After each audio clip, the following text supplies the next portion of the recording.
Le monde entier se penchera à nouveau ce 12 juin sur la question du travail des enfants. Une énième édition de la journée qui voudrait qu'on se ligue tous contre ce phénomène pour l'éradiquer. Le message résonne-t-il de la même manière quand on est en Occident qu'en Afrique? Faut-il contextualiser la notion de lutte contre le travail des enfants?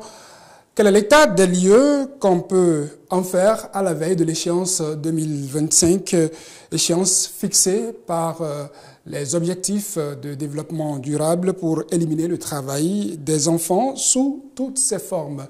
Je reçois ce matin pour en parler Madame Agou Rose Aude. Bonjour Madame Agou. Bonjour monsieur le journaliste. Vous êtes juriste, vous êtes chargé du projet Briser les chaînes du travail et de l'exploitation domestique des enfants au Bénin et au Burkina Faso. Vous êtes au CIDCRE Bénin. Le CIDCRE, c'est le Cercle international pour la promotion de la création au Bénin. Bienvenue sur Télévision Hémicycle sur TH Matin. Merci, bonjour à vous, bonjour chers téléspectateurs. Nous connaissons CIDCRE sur le volet environnement, mais quand on parle de lutte contre le travail des enfants, on peut se demander qu'est-ce que CIDCRE cherche sur cette thématique-là. Merci beaucoup. CIDCRE s'occupe aussi du volet promotion des droits humains. Donc, CIDCRE s'intéresse à toute la création divine. Vous n'êtes pas sans savoir que CIDCRE est une ONG d'obédience chrétienne, donc s'occupe de toute la création de Dieu, c'est-à-dire l'environnement sur lequel nous sommes, mais également les hommes qui vivent sur ce territoire-là. Donc, nous nous occupons spécifiquement de la promotion des droits des enfants, et c'est justement dans cette rubrique que se situe ce projet dont vous venez d'invoquer. Donc, le travail des enfants fait partie de la protection des droits des enfants. Et lorsqu'on parle de travail des enfants, Madame Agou, on a-t-on la même conception quand on est en Occident qu'en Afrique? Quand nous parlons de travail des enfants en Europe, il y a un constat qui s'est fait à un moment donné de leur histoire, notamment pendant l'époque de la révolution industrielle. C'est en ce moment-là qu'on a constaté que les enfants ont été utilisés pour cette révolution-là dans les mines et autres.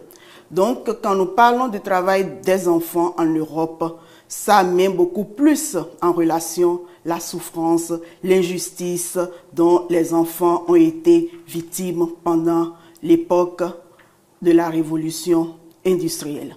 Par contre, en Afrique, quand nous venons en Afrique, le travail fait partie de l'éducation. Ça, il s'agit de nos réalités socioculturelles. Donc, en Afrique, l'éducation que nous donnons à l'enfant implique le travail des enfants. Donc, déjà à bas âge, l'enfant travaille pour aider ses parents.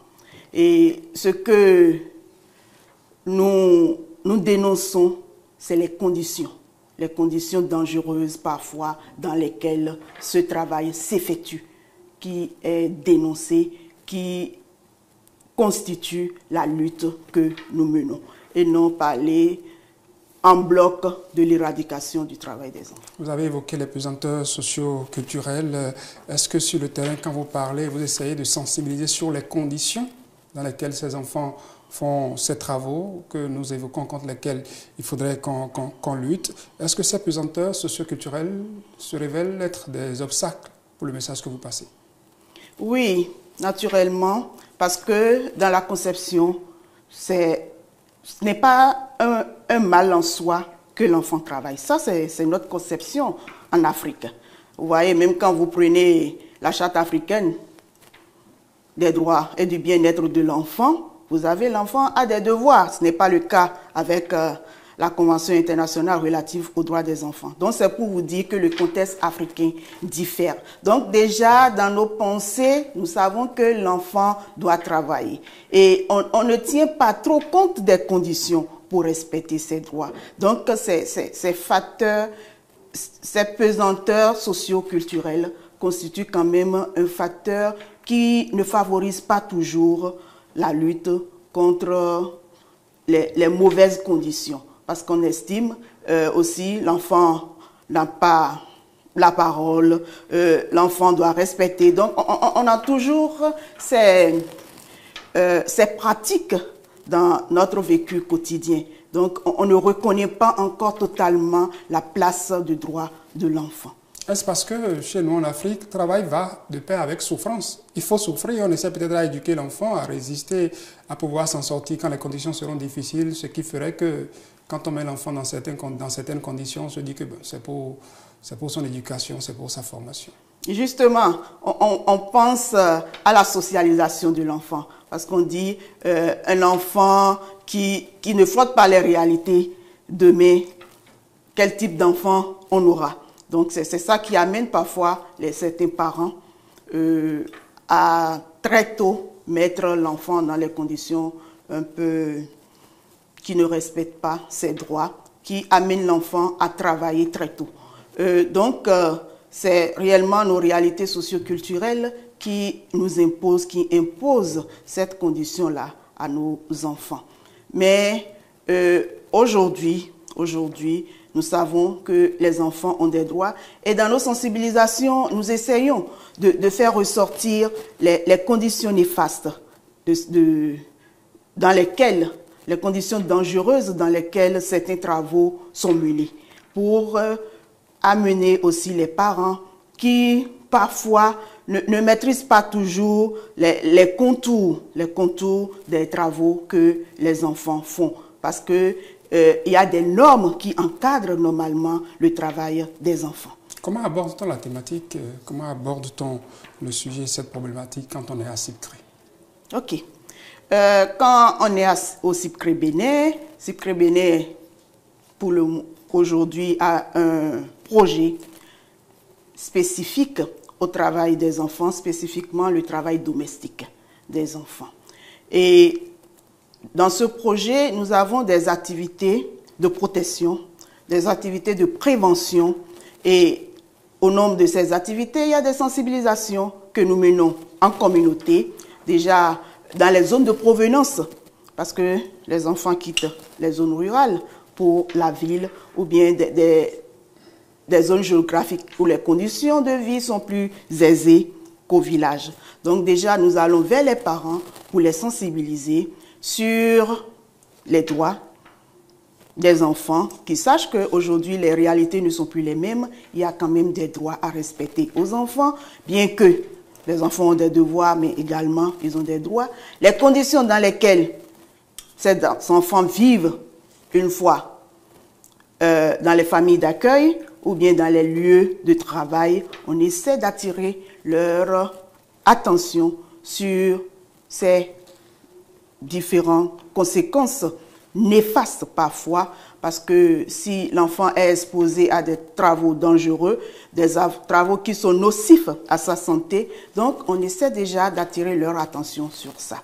Et nous allons aussi à la rencontre des tuteurs qui reçoivent ces enfants, qui utilisent la main-d'œuvre infantile pour les informer sur la réglementation en la matière, les sanctions qui sont prévues par les textes de loi, pour leur montrer qu'en réalité, qu'ils commettent des infractions en maltraitant les enfants, pour qu'ils puissent aussi être bien informés et qu'ils sachent en réalité les conséquences des actes qu'ils posent.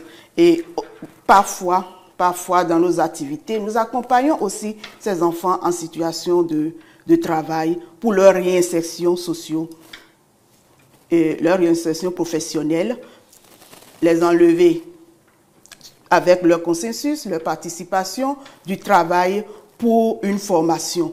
Il est dit aussi que les formations professionnelles au niveau de l'artisanat constituent aussi un travail des enfants, mais c'est beaucoup plus réglementé et nous suivons les normes pour que ces enfants puissent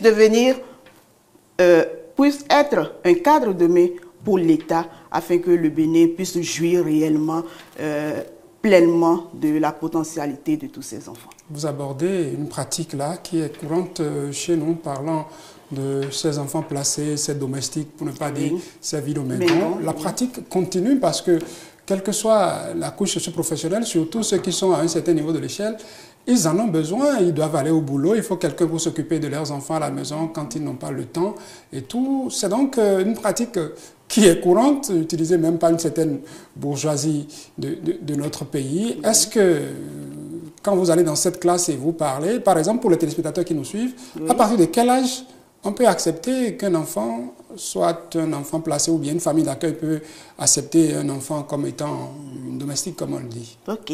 Il y a une clarification à faire. Un enfant Vidomégon n'est pas un enfant domestique. Ah, ok. Clarifiez-nous tout ça. Oui. Parce que quand nous parlons d'enfants Vidomégon, c'est une pratique ancestrale qui montre la solidarité qui existe entre les membres d'une même communauté. Donc, c'est avec le temps, avec l'introduction de l'argent, tel que vous le dites, que ces enfants sont transformés en enfants domestiques. Donc là, nous sommes sur le terrain de l'exploitation. Donc là, nous sommes sur le terrain de l'exploitation. Et quand nous entrons dans l'ordonnancement juridique béninois, normalement, un domestique, c'est quelqu'un qui a au moins 18 ans. Parce que le travail domestique fait partie des pires formes de travail des enfants.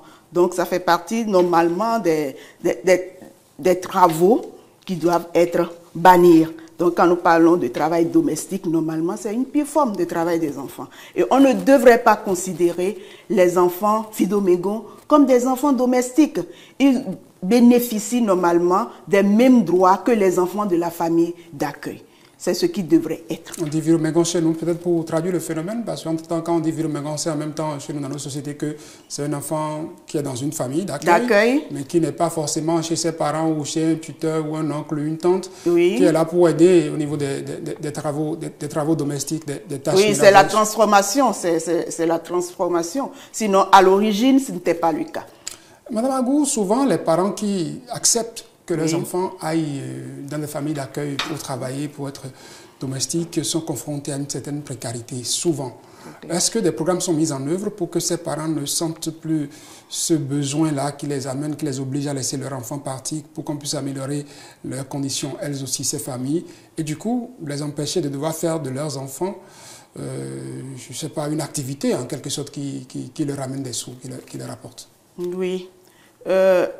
Il y a quand même des projets qui accompagnent les familles vulnérables qui se retrouvent dans des conditions de vie pénibles, mais également le gouvernement, parce qu'aujourd'hui, quand nous allons dans nos établissements, nous voyons quand même qu'il y a les cantines scolaires qui soulagent, pour maintenir les enfants à l'école, qui soulagent un tant soit peu quand même les parents.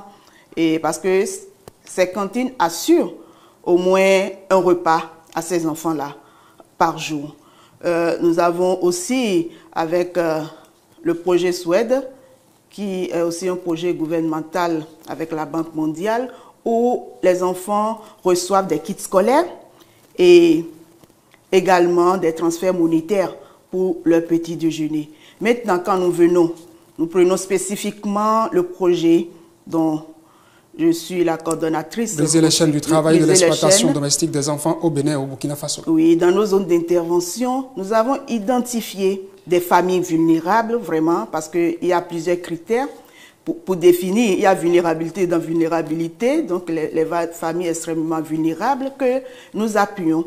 Le projet a prévu aider ces familles à se mettre en association villageoise d'épargne de crédit qui pourront bénéficier des appuis logistiques, des appuis matériels pour mener des activités génératrices de revenus, afin qu'ils puissent quand même avoir le minimum qu'il faut pour pouvoir s'occuper de leurs enfants, pour qu'ils ne ressentent plus la nécessité d'envoyer ces enfants-là dans des familles d'accueil, dans des milieux où ils ne maîtrisent souvent pas les conditions de vie de leurs enfants. J'évoquais une échéance en introduction. 2025, éliminer le travail des enfants sous toutes ses formes d'ici 2025, c'est l'un des engagements pris par la communauté internationale, donc surtout avec l'adoption de la cible 8.7 des objectifs de développement durable. Est-ce qu'aujourd'hui, en faisant l'état des lieux, on peut estimer que à 90%, à 95%, l'objectif est atteint puisque le délai va arriver à échéance l'année prochaine?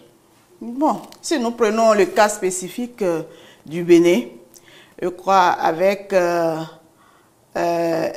l'enquête mise de 2022, le Bénin compte encore 19,19% des enfants en situation de travail, alors qu'en 2018, on était à plus de 52% des enfants. Donc, il y a quand même une régression qui se constate. Mais pouvoir l'éradiquer en 2025, là, ce serait un coup magique. Hein? Donc, mais toutefois, quand même, on félicite déjà l'État ainsi que les institutions de la société civile, les organisations de la société civile, pour tout ce qui se fait pour l'amélioration des conditions de vie des enfants en général et spécifiquement des enfants en situation de travail. Nous sommes déjà à la fin de cet entretien. Madame Agou, vous avez un mot à placer? Merci beaucoup pour l'opportunité déjà que vous nous offrez ce matin d'être sur ce plateau. Nous voulons inviter une fois encore les parents à jouer convenablement leur rôle de parents, de responsables vis-à-vis des enfants, afin que nos enfants au Bénin puissent jouir également de leurs droits, puissent avoir le droit d'aller à l'école au même titre que tous les autres enfants, afin que nous puissions leur assurer un bon développement, un avenir radieux.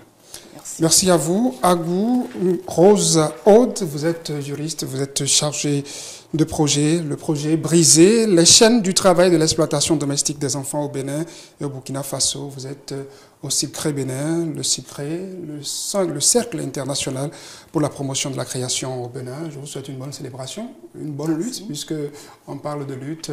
Est-ce qu'il y a quelque chose comme programme à CIPCRE pour célébrer?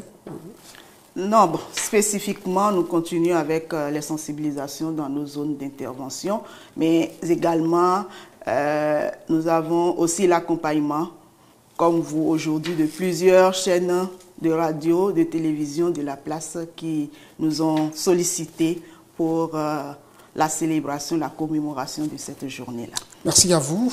Agou, Rose Aude, ça sonne Ibo, le nom, c'est ça? Oui, c'est un nom d'origine Ibo. Comment on dit merci? C'est Nangodé, c'est bien ça, non? À nous en tenir à ce qu'on entend dans des chansons qui nous viennent du Nigeria et autres. Il faut nous en tenir à ça. Merci à vous, donc, mesdames, messieurs. Nous parlions de lutte contre le travail des enfants ce 12 juin. Ce sera une nouvelle édition pour réfléchir à la chose. J'espère que le message passé sur ce plateau, vous l'avez compris, quelque chose d'important. Un âge avant qu'un enfant soit domestique, soit placé. 18 ans, des tests existent en la matière et punissent. J'espère qu'on aura compris ça.